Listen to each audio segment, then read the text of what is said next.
घटना के पीछे थाना प्रभारी और एएसआई मिथिलेश, इन दोनों ने जिस तरीके से कुंदन, एक मिथिलेश भी है,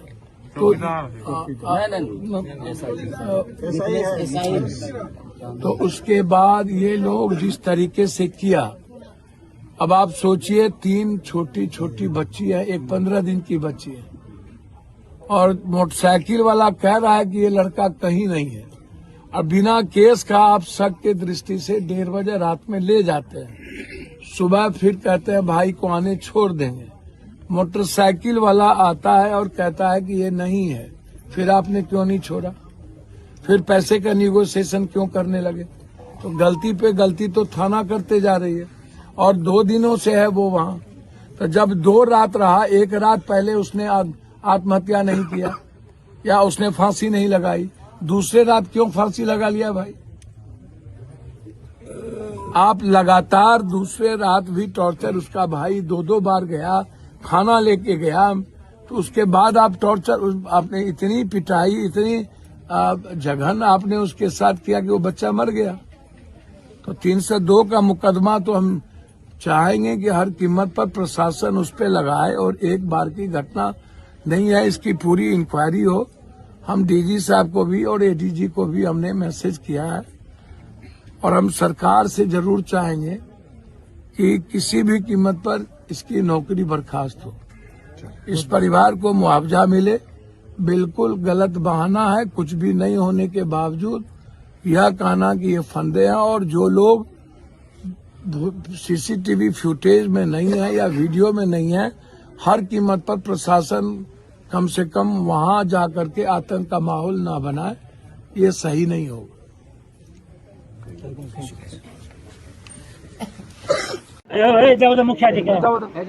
मुख्य लगातार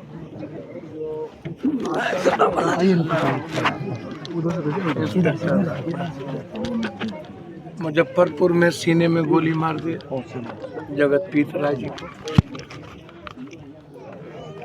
बिल्कुल अभी तक उस पर FIR लॉन्च नहीं किया। पटना में एक बच्ची की पिता किडनैप हुई थी, बोला कि मेरी बच्ची को किडनैप कर लिया। बोला कहाँ किडनैप कर लिया? अरे मजे लेने गई होगी, घूम फिर के यार के साथ मजा ले लेगी, मजा लेके आ जाएगी। काहे का आप बेटी के पीछे पड़े हुए? किसी लड़के से फंसा होगा। तो थाने में जब भी कोई बेटी का सवाल आता है, हम परसों नालंदा में थे जहाँ बच्चियों के साथ सामूहिक बलात्कार करने की कोशिश। अब जैसे पूर्णिया के डगरवा में सामूहिक बलात्कार हुआ, और आज तक 2 व्यक्ति 11 तारीख के बाद एसिड छीट के जला दिया, 5 आदमी, और उस बच्ची को न्याय नहीं मिल पाया आज तक।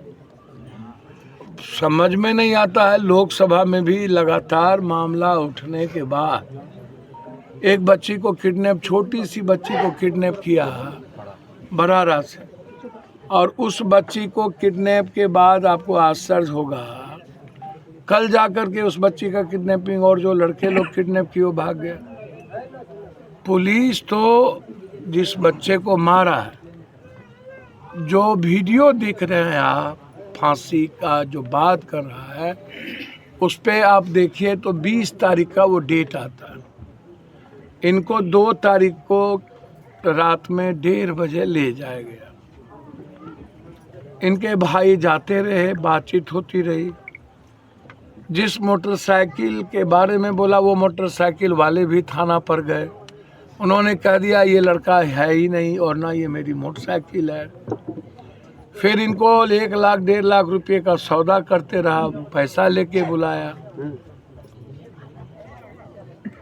और जब नहीं व्यवस्था हो पाई या पैसा नहीं दे पाया, तो फिर मोटरसाइकिल वाला दोबारा जाकर के कहा कि इसको छोड़ दिया जाए। लेकिन मुझे एक बात सबसे आश्चर्य होता है, हाजत में किसी भी प्रकार का ना तो कोई रस्सी होता है, ना कुछ होता है, फांसी, ना ही हाजत में कोई फांसी लटकने का कोई व्यवस्था होती है। तो फांसी का तो कोई सवाल नहीं है, बिल्कुल क्लियर है। वेंटिलेटर के सर रड में जो है वो लगाया गया था, मैं- ऐसा कुछ कहना है। मुझको तो एक बात समझ में नहीं आती, तो किस चीज से लगा लिया वेंटिलेटर के रड में? और वेंटिलेटर उस ऊंचाई पर है तो वहाँ कुर्सी था कि वेंटिलेटर पर चढ़ गया?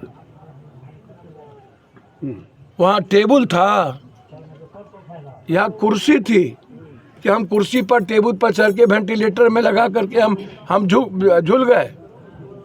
और वेंटिलेटर पर यदि हम चढ़े भी तो कैसे चढ़े? चढ़े तो वहाँ क्या आपने फांसी लगाने के लिए उनको डोरी दे दी थी?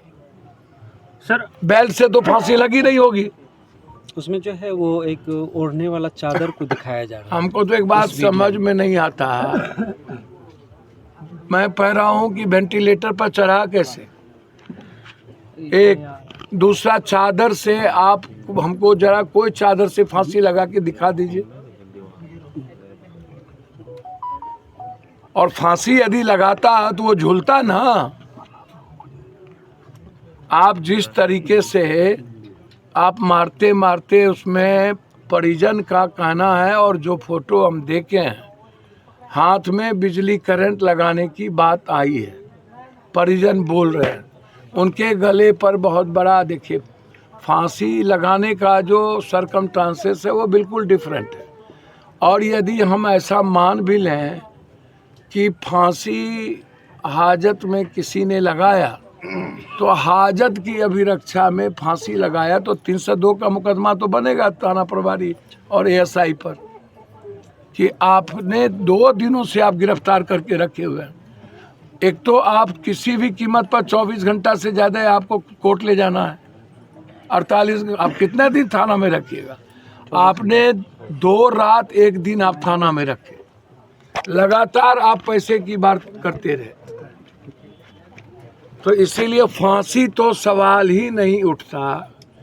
और हाजत में तो कोई कुर्सी होती नहीं है। वही बाथरूम का था दीवार। अब आप कह रहे हैं बाथरूम का दीवार, बाथरूम के दीवार पर चढ़ गया। पुलिस बोलती है वही बात, बाथरूम का। तो भैया चादर कहाँ से आया? और चादर आप दिए हमको तो मारने के बाद। देखिए कोई यह दरोगा पहले भी ताराबाड़ी थाना फूंक चुका है इसके कारण, अररिया में पहले भी वहाँ पर एक गरीब बच्चों के साथ इसने मार दिया था। 2 प्रेमी कर तो ये जीजा एक साली की मौत हो गई थी। वही बात मैं कह रहा हूँ, जीजा साली की मौत हो गई थी, कोई एक घटना तो है नहीं इसकी। तो ये आतंक का अभिप्राय है, और ऐसे जल्लाद को बचाना सही नहीं है समाज के लिए। एक बच्चे वहाँ, 2 वहाँ मर गए, 1 यहाँ मर गए, उन पर एफआईआर पहले से है, फिर आपने किस आधार पर थाना प्रभारी इनको बनाया? सर उन पे कार्रवाई जहां होना चाहिए उन्हें निलंबित मात्र किया गया है सर। मैं वही बात तो कह रहा हूँ, इन पर तो वैसे ही एफआईआर बनता है, परिजन करे ना करे तब भी इन पर एफआईआर बनेगा। लॉ कहता हम तो मानवाधिकार में भी जाएंगे, और लोकसभा तो बंद हो गया है। यदि 16, 17, 18 स्पेशल लोकसभा है, यदि उस बीच में हमको स्पेशल लोकसभा में यदि थोड़ा भी गुंजाइश मिलेगी तो इस मुद्दे को मैं उठाऊंगा। लेकिन मानवाधिकार से लेकर के हम आयोग तक हम जाएंगे, इसको ऐसे नहीं छोड़ेंगे। परिवार छोड़ दे हमारे। मैं धन्यवाद देना चाहूँगा आईजी पूर्णिया और एसपी कटिहार को कि उन्होंने तुरंत, एक बार नहीं मेरी 3 बार बातचीत हुई, और एसपी साहब से मेरी बातचीत होती रही है। जब मैं इस बात को भी मानता हूँ कि सस्पेंशन जब हो गया था तो कुछ लोग जो इस गांव के नहीं थे, बाहर के गांव के, कुछ गलतियां की, उन्हें किसी भी कीमत पर राइफल पुलिस की नहीं लेनी चाहिए, और ना ही पुलिस पर लाठी चलाना चाहिए। पुलिस का क्या दोष होता है? दोष तो थाना का था, थाना ने किया, उस पर कार्रवाई की जोर था। हम लोकतंत्र में यही कर सकते हैं। तो हमारी एसपी साहब से बातचीत हुई कि फुटेज वीडियो में कोई इस तरह का यंग लड़का यदि बदमाशी किया है तो आप उसने कोई आम लोगों को तंग मत करिए। गांव में आप जो पढ़ने वाले लड़के हैं या जो कुछ देने गया थाना, उसका भी नाम आपने इन्वॉल्व कर दिया।